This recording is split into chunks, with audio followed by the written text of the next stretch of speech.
Hello friends, welcome back to my next video on topic trigonometry 11th class. यहाँ हम दो book के syllabus को डिस्कस करने जा रहे हैं। एक तो एनसीईआरटी हमारी है और साथ में ही आर डी शर्मा की सिलेबस को भी हम डिस्कस करेंगे। और उससे पहले हम डिस्कस करना चाहेंगे इस बात के लिए कि 10th की बच्चों ये फ्रेंड्स आपको ये ट्रिग्नोमेट्री के टॉपिक आपको ये कंसेप्ट कितने क्लियर हैं। जितने ज़्यादा उसके क्लियर होंगे आपको 11th में ट्रिग्नोमेट्री पढ़ने में उतना ही आसानी होगा। साथ के साथ आपको ये भी जानना है कि 10th की ट्रिग्नोमेट्री और 11th की ट्रिग्नोमेट्री में बहुत बड़ा डिफरेंस है, ज़मीन आसमान का फ़र्क है। तो आप यह ना सोचें कि 10th की ट्रिग्नोमेट्री आ गई तो आसानी से 11th की भी आ जाएगी। 11th की आपको अच्छे से करना है, टॉपिक वाइज कवर करना है, ठीक है। तो चलिए करते हैं स्टार्ट पहले इसके सिलेबस को। और इसके लिए आपको क्या करना है फ्रेंड्स, आपसे रिक्वेस्ट है कि आप वीडियो को लास्ट तक देखें, ठीक है। तो फ्रेंड्स यहाँ पे देखिए एक टेबल बनाई गई है। ये पहले जो कॉलम में हम देख रहे हैं, पहला जो बॉक्स है इसमें नेम ऑफ चैप्टर्स, ये आर डी शर्मा के एक चैप्टर में ट्रिग्नोमेट्री डिवाइड की गई है। तो आर डी शर्मा में देखिए चैप्टर 4 से स्टार्ट होकर के चैप्टर 11th तक ट्रिग्नोमेट्री गई है। और इसमें पहला चैप्टर जो 4th है वो मेजरमेंट ऑफ एंगल्स है, इसमें कवर होगा। जो 5th चैप्टर है इसका ट्रिग्नोमेट्रिक फंक्शन, इसमें हम पढ़ेंगे। 6 जो चैप्टर होगा इसका ग्राफ्स ऑफ ट्रिग्नोमेट्रिक फंक्शंस होगा। 7 chapter trigonometric ratios of compound angles. 8 chapter है इसमें ट्रांसफॉर्मेशन ऑफ फॉर्मूलाज, फॉर्मूले का ट्रांसफॉर्मेशन हमें सीखना है इसमें। एंड 9 चैप्टर है trigonometric ratios of multiple and sub multiples of angles. Trigonometric equations हमें 10th चैप्टर में कवर करना है आर डी शर्मा के बुक में। और 11th चैप्टर जो लास्ट चैप्टर होगा ट्रिग्नोमेट्री पर, वो साइन एंड कोसाइन फॉर्मूले एंड देयर एप्लीकेशंस, ये हमें कवर करना है। और फ्रेंड्स अगर आप इसको आर डी शर्मा से अगर आप ट्रिग्नोमेट्री अच्छे से करते हैं तो एनसीईआरटी आपको आराम से आ जाएगी, ठीक है ना, क्योंकि इसमें सारे ही टॉपिक आप कर लेंगे। और एनसीईआरटी के चैप्टर 3 में इसकी जो एक्सरसाइज 3.1 से लेकर 3.4 एंड मिसलेनियस पर पहुंची है, इसमें ये सारे टॉपिक आप कर लेते हैं आर डी शर्मा से, तो ये आपकी सारी एक्सरसाइज आसानी से हो जाएगी, ठीक है ना। चलिए डिस्कस कर लेते हैं एनसीईआरटी का जो सिलेबस है। ये चैप्टर 3 हमारा ट्रिग्नोमेट्री है, इसमें ट्रिग्नोमेट्रिक फंक्शंस के नाम से आया है चैप्टर। और इसमें एक्सरसाइज 3.1 में क्या करना है कि radian two degree conversion and their applications हमें करना है इस एक्सरसाइज 3.1 में। एक्सरसाइज 3.2 में trigonometric function and base problems हमें करनी है इसमें। एक्सरसाइज 3.3 में sum and difference of angles based problems करनी है।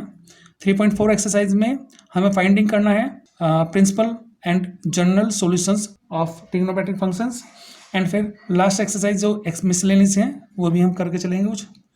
तो चलिए आगे बढ़ते हैं। एंगल्स क्या होता है पहले उसके बारे में बात कर लेते हैं। एंगल्स हमने सीख लिया था छोटी क्लासों में, लेकिन फिर भी एक छोटा सा रिवीजन कर लेते हैं एंगल्स पे। तो देखिए यहाँ फ्रेंड्स, यहाँ एंगल्स की डेफिनेशन क्या लिखी है। Angle is a measure of rotation of A given रे अबाउट इट्स इनिशियल पॉइंट। अब देखिए जैसे यहाँ एक रे है हमारी, ये इसका इनिशियल पॉइंट है ना। अब ये आप इसे इस तरह समझें कि इसका एक रोटेशन हमने लिया है, ये हमने लिया है आपका क्लॉकवाइज डायरेक्शन में, ठीक है। अबाउट इनिशियल पॉइंट, जब रे कोई मूव करती है, ठीक है, रोटेशन में आती है, तो वो रीजन ही, तो यहाँ से ए से लेकर बी तक के बीच का जो रीजन है ये रोटेशन, यही एंगल का मेजरमेंट कहलाता है। अब यहाँ देखें, एक हमारी ओ पे एक इनिशियल पॉइंट है, ये रे हमारा यहाँ है। अगर यहाँ अब ये एंटी क्लॉकवाइज मूव कर रहा है इस तरह से, तो हम यह कह सकते हैं कि इस रे का जो ये रोटेशन है ओ बी की पोजीशन में, तो ये वाला रीजन सब होगा इसका एंगल होगा, ये एंगल की मेजर होगा, एंगल का मापन होगा, ठीक है। अब देखिए द ओरिजिनल रे इज इनिशियल रे, ये साइड हमारी ओरिजिनल जो रे थी ये हमारी इनिशियल साइड थी।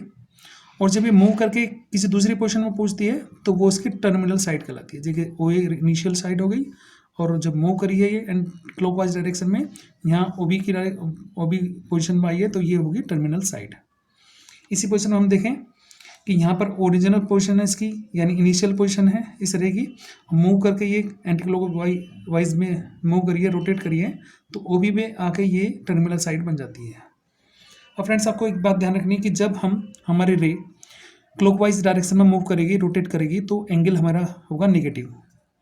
और जब वो एंटी क्लॉकवाइज मूव करेगी, रे इस तरह से मूव करेगी, तो एंगल जो हम रीड करेंगे वो एंटी क्लॉकवाइज डायरेक्शन में एंगल हमारा पॉजिटिव होगा। अगर यहाँ हम कोई थीटा एंगल लें तो वो थीटा एंगल होगा एंटी क्लॉकवाइज में पॉजिटिव होगा, और यहाँ क्लॉकवाइज डायरेक्शन में ये थीटा माइनस होगा। ठीक है, यहाँ फ्रेंड्स यहाँ हमने दिया भी है एक फिगर में कि ये इनिशियल साइड है OA। ठीक है, ये मूव करके आई है इधर, यहाँ पे आने के बाद यही साइड बन गई है टर्मिनल साइड, तो OB टर्मिनल साइड को शो कर रहा है। चलिए नेक्स्ट बढ़ते हैं आगे। अब system of measurement of angles में ये 3 टाइप के सिस्टम है हमारे यहाँ ट्रिग्नोमेट्री में, जिसे हम पढ़ते हैं।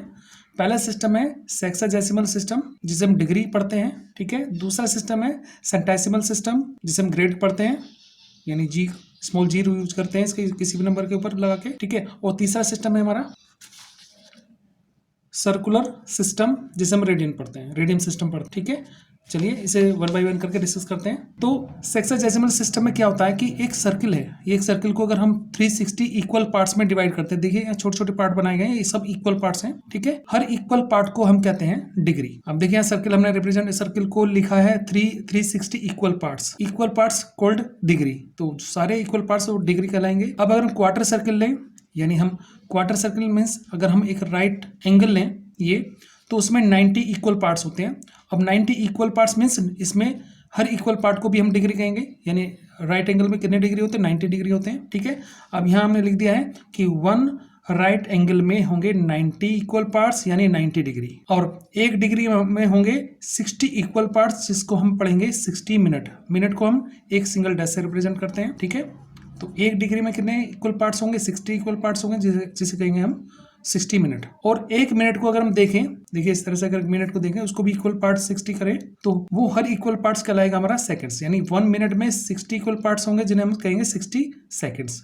तो एक राइट एंगल में 90 डिग्री हो गए, 1 डिग्री में 60 मिनट्स हो गए, और 1 मिनट में 60 सेकंड्स हो गए। ठीक है, अब सेंटेसिमल सिस्टम पढ़ते हैं, जिसे ग्रेड कहते हैं। देखिए एक सर्किल को हमने क्या किया, ये 400 इक्वल पार्ट्स में बांटा है, यानी अगर इस पहले क्वाड्रेंट को देखें, पहले 4th पार्ट को देखें सर्किल के, तो 100 पार्ट इक्वल होंगे इसमें, और 100 पार्ट इक्वल इसमें होंगे। ये सब इक्वल पार्ट्स हैं, 100 ये हो गए और 100 ये हो गई, यानी पूरा सर्किल जो है ये 400 इक्वल पार्ट में बांटा गया है, जिसमें हर पार्ट को हम ग्रेड कहेंगे।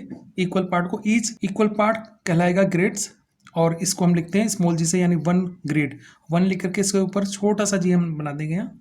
ठीक है, अब वो एक राइट एंगल में, 1 राइट एंगल में कितने ग्रेड होंगे, 100 ग्रेड होंगे, यानी 100 पार्ट होंगे। और 1 ग्रेड में कितने इक्वल पार्ट्स होंगे, 100 इक्वल पार्ट्स होंगे, जिन्हें हम मिनट पढ़ेंगे, मिनट कहेंगे। और 1 मिनट में कितने इक्वल पार्ट्स होंगे, वो 100 इक्वल पार्ट्स होंगे, जिन्हें हम सेकंड्स पढ़ेंगे। सेकंड्स को हम डबल डैश से रिप्रेजेंट करते हैं। चलिए फ्रेंड्स, तो 3rd पार्ट इसका कर लेते हैं, सर्कुलर सिस्टम, जिसको हम कहते हैं रेडियन सिस्टम, जो अदर नेम है इसका, जो यूजुअली हम ये रेडियन सिस्टम, रेडियन में हम एंगल्स को पढ़ते हैं, या तो डिग्री में पढ़ते हैं या रेडियन में पढ़ते हैं, और ग्रेड्स में हम बहुत कम पढ़ते हैं, है ना, वो 11th के सिलेबस में नहीं है फ्रेंड्स, बस एज ए नॉलेज हम उसको थोड़ा सा पढ़ लिया है। तो बात करते हैं कि हमने यहाँ सर्किल यहाँ ड्रॉ किया है। अब रेडियन क्या होता है, 1 रेडियन रिटन एज 1 के ऊपर छोटा सा स्मॉल जी सी बना देंगे, तो 1 रेडियन होगा। Is the measure of an angle subtended at the centre of a circle by an arc of length equal to the radius of a circle. तो 1 रेडियन उस एंगल की मेजरमेंट होगी फ्रेंड्स, जो किसी सर्किल में उसके radius के बराबर इक्वल लेंथ में उसके आर्क को कट किया जाए, और वो आर्क सेंटर पे जो एंगल सबटेंड करेगा उसको हम कहेंगे रेडियन। देखिए ये एक सर्किल है, इस सर्किल रेडियस ओ है, इसको हम आर से रिप्रेजेंट करते हैं रेडियस को। ठीक है ना, अब अगर हम थ्रेड से यहाँ से लेकर यहाँ तक की डिस्टेंस हम थ्रेड से लेकर कट करके और उसको यहाँ सर्कमफ्रेंस पे लाई कराएं, ऐसे आराम से इसको लाई कराएं, यहाँ जब थ्रेड हमारा पूरा हो जाएगा, यहाँ से हम पॉइंट लगा करके थ्रेड को हटाएंगे और यहाँ से फिर सेंटर को मिला देंगे, तो ये इक्वल लेंथ होगी जो रेडियस के इक्वल है। ठीक है, अब ये आर्क जो सेंटर पे एंगल बना रहा है AOB, इसको कहेंगे हम 1 रेडियन। ठीक है, जो हमने यहाँ अभी डिफाइन किया है फ्रेंड्स।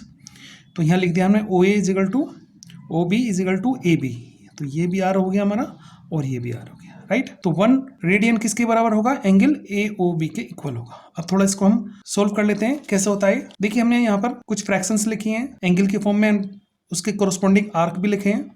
तो angle AOB upon angle AOC, ये पूरा एंगल हमने लिखा है AOC।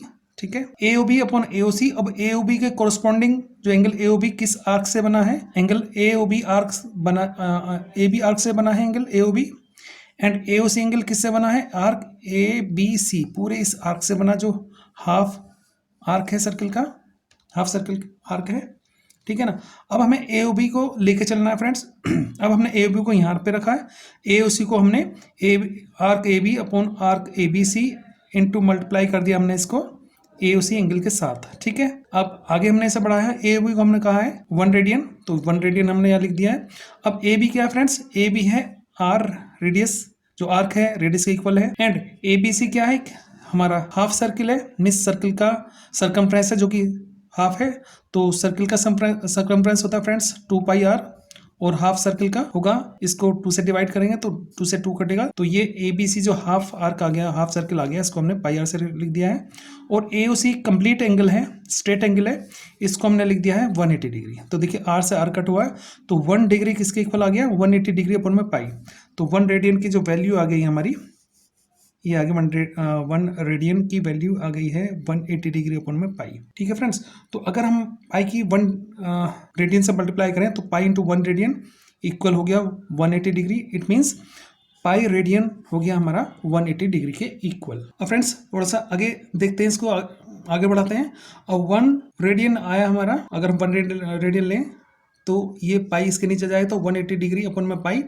अब इसको कैलकुलेट करें तो 180 डिग्री 180 अपन में पाई की वैल्यू रख दी हमने 22 अपन में 7 मल्टीप्लाई होगा 180 के ऊपर जाकर के 180 के साथ मल्टीप्लाई हो जाएगा और पूरा ये डिग्री बन जाएगा। इसको अगर हम डिवाइड करें फ्रेंड्स तो इसकी वैल्यू आएगी 1 रेडियन की वैल्यू जो आएगी 57 degree 16 minute and 22 second approx के इक्वल आएगी, ठीक है। तो 1 रेडियन की वैल्यू 57 डिग्री 16 मिनट 22 सेकंड्स होती है, जिसको हम आगे क्वेश्चंस में कवर करेंगे इस टॉपिक को। तो यहाँ समझ लेंगे, याद कर लेंगे, हमारे लिए इंपॉर्टेंट है ये टॉपिक कि 1 रेडियन किसके इक्वल होता है, इस वैल्यू के इक्वल होता है। अब फ्रेंड्स यहाँ नेक्स्ट टॉपिक कवर कर रहे हैं हम, कन्वर्जन ऑफ एंगल्स। अब देखिए यहाँ पे लिखा 1 degree equal to pi by 180 radian, ठीक है। इधर लिखा है राइट में 180 डिग्री अपन में पाई इक्वल होगा 1 रेडियन के। तो इन चीज़ों को इस्तेमाल करते हुए हम कन्वर्जन ऑफ एंगल्स पढ़ रहे हैं।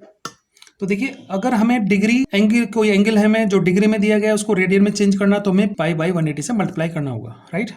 तो देखिए पहला है 30 डिग्री। 30 डिग्री को जब हम रेडियन में चेंज करेंगे फ्रेंड्स तो क्या करेंगे, 30 मल्टीप्लाई बाई डिग्री का साइन हटाएंगे, पाई बाई 180 से मल्टीप्लाई कर देंगे। तो ये 3 से 0 से 0 काटेंगे, 3 6 जा 18, तो पाई बाई 6 जो रेडियन में पड़ा जाएगा, ये रेडियन है, ठीक है। रेडियन में होगा 30 डिग्री की वैल्यू के इक्वल, तो 30 डिग्री किसके इक्वल होगा, रेडियन में पाई बाई 6 के। इस तरह 45 डिग्री को चेंज किया गया, 45 की मल्टीप्लाई पाई बाई 180 से की गई है, तो 45 को 4 बार मल्टीप्लाई करें तो 180 होता है, तो ये पाई बाई 4 आ गया हमारा 45 के अगेंस्ट, है ना। तो 60 डिग्री को लिखेंगे इसी तरह से हम, 3 टाइम्स कट जाएगा, 60 degree equal to pi by 3 radian. 90 degree equal to 92 जा 180 पाई बाई 2 के रेडियन के इक्वल, ठीक है। रेडियन में पढ़ेंगे सबको इसमें, एंड आप रेडियन लगाते चले जाएंगे, यहाँ पर सब रेडियन में है। 120 को हम फ्रेंड्स लिखेंगे 120 मल्टीप्लाई बाई पाई बाई 180, 0 से 0 कटेगा, 6 2 जा एंड 6 3 जा, तो 2 पाई बाई 3 हो गया हमारा रेडियन में, ठीक है। तो ये भी रेडियन हो गया हमारा। एंड 150 डिग्री को रेडियन में इसी तरह चेंज करेंगे, पाई बाई 180 से मल्टीप्लाई करेंगे, 0 से 0 काटेंगे, 3 5 जा एंड 3 6 जा, that is 5 pi by 6 value होगी रेडियन में 150 डिग्री के इक्वल। इसी तरह 270 डिग्री अगर आपको मिलता है तो आपको उसको पढ़ेंगे 3 पाई बाई 2 में, इसको काट के देखेंगे, 9 3 जा 9 2 जा, ठीक है फ्रेंड्स। अब फ्रेंड्स रेडियन पाई 2 डिग्री में हमें कैसे चेंज करना है, 180 डिग्री अपन पाई से मल्टीप्लाई करना, 180 डिग्री अपन में पाई इस अमाउंट से मल्टीप्लाई करना है।